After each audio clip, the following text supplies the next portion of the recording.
where we simplify Oracle Fusion Finance for learners and professionals alike. In today's session, we are tackling one of the most essential setups in global enterprise, currency management.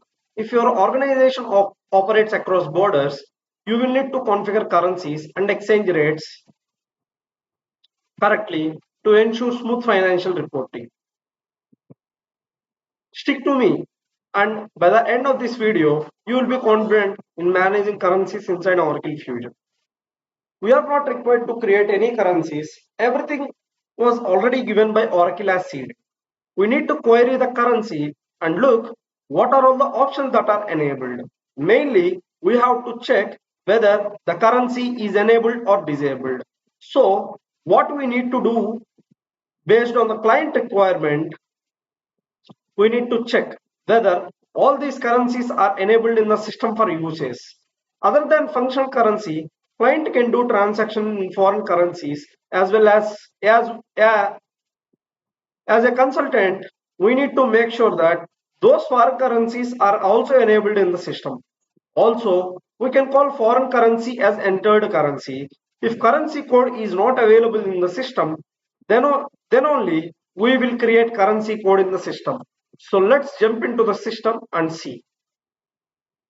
Login into the instance, click on your username, click on setup and maintenance, set financial, search for the task called manage currencies. Hit search, select manage currencies. See, this is the page where we can search for the currency. Now search for any currency code. Let's say example EUR, Euro. Hit search. Click on this LOE small triangle called expand. Here you can see.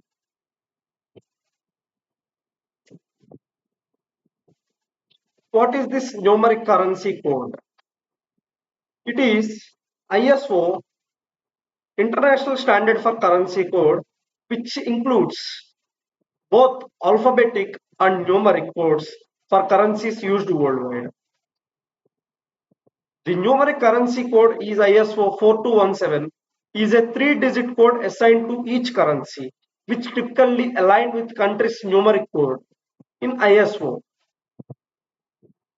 These numeric codes are mainly used in computerized systems and financial applications where a numeric representation is preferred. Example of ISO numeric currency codes: USD 840, Euro 978 as you can see here, GBP pound 826 and Japanese 392. Precision. This means how many decimals we have to have in currency. Say for example, if the amount is $10.20 is the amount, and this is very important point to discuss with client, and we need to create precision in system. As a general practice, we will go with precision as 2, and in countries like Kuwait, the request for 3 as well. Countries like Germany, Belgium, they even ask for 4 precision. We need to be very cautious while creating these setups since these are one-time transaction. Since these are one-time setups, we need to enter a foreign currency transaction.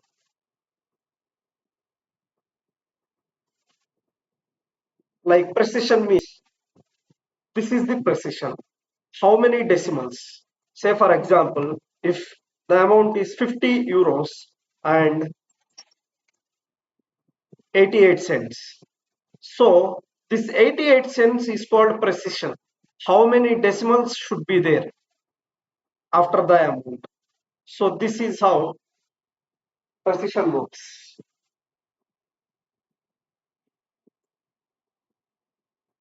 And let's say our functional local currency is INR and foreign currency is Euro. Now, whenever we need to convert from our functional to foreign, even small cents also matter. So that is where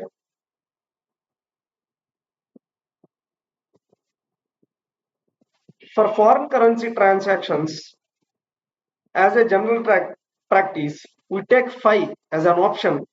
But when you convert that euro amount, it will give that information in INR. So wherever the currency value is higher than the local currency, in such case, we tend to go with 5 as precision. So we don't lose much bigger value amount when transaction amount is a high.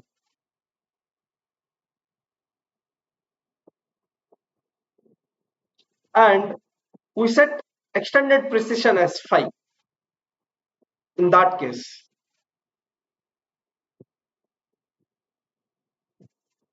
For example, let's say the transaction is in euro currency. When you convert this into INR, let's say the exchange rate is 110 rupees. This is the example. Let's say the exchange rate is 110 rupees. This is the conversion amount. The value will change. So that is why we always have 5 as extended precision, so that when the currency conversion was happening for foreign currency to INR, currency will not lose much value.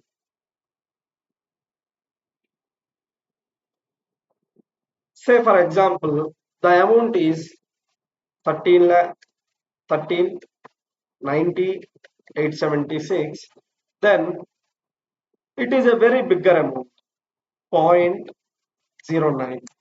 So it will have a very big impact when we are converting into foreign currencies. So that is the reason why we go with 5 as extended precision, so that we will not lose much value. Now, minimum accountable unit. Minimal accountable unit, and generally we set it as 0.05. How we need to round off decimals to nearest value. For example, we have 15.57,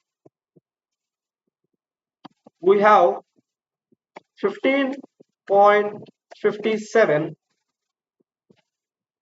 but in reality there is no concept called 57 paise. Either it should be 12.55 or 12.60.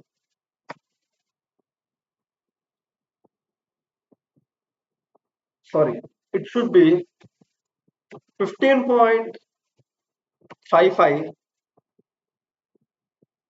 or 15.60. We don't have a concept called 57 paise and all, because as per RBI regulations it got removed. 15.60. So system will automatically write off the amount automatically based on this minimal accountable unit setup. Now let's see about derivation type.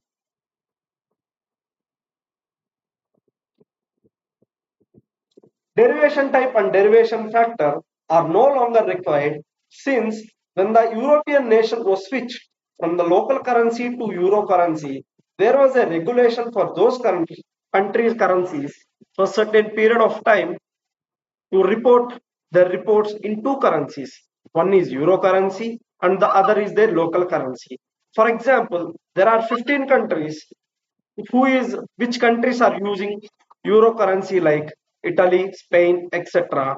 But before that, they accept euro as currency, since they were dealing with their own local currencies and they were supposed to report their financial statement in euro. The World Bank has given the derivation type, so we can go and do transaction in euro, but the same would be converted into local currencies. But now that regulation has been removed, so we are no longer using these derivation type and derivation factor. The derivation type is a specific field used to primarily define the relationship between euro and the national currencies of European Monetary Union member states. It dictates how the specific currencies are converted to the euro based on the fixed rates.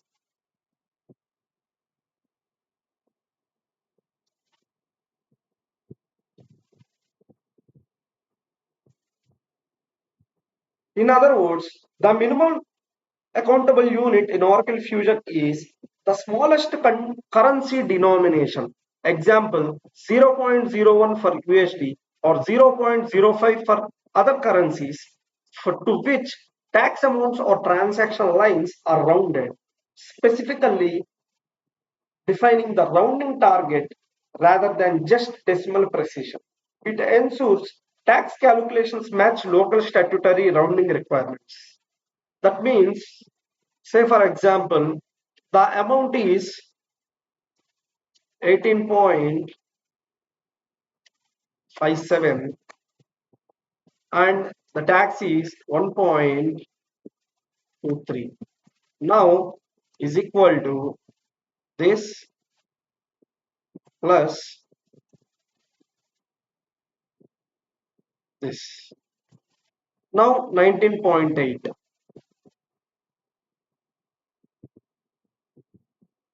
or let us take another example.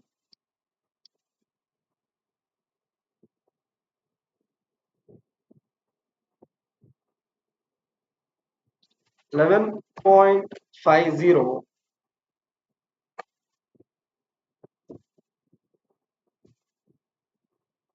11.50, 1.32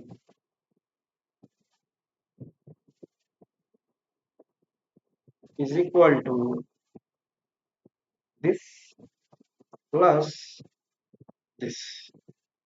Now how much? 12.82.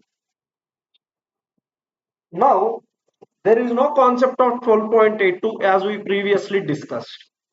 Either it should be 12.80, it should be 12.80 only. 12.80. If the amount is 1.83, then the rounding off will be 12.85. This is how system will round off the amount.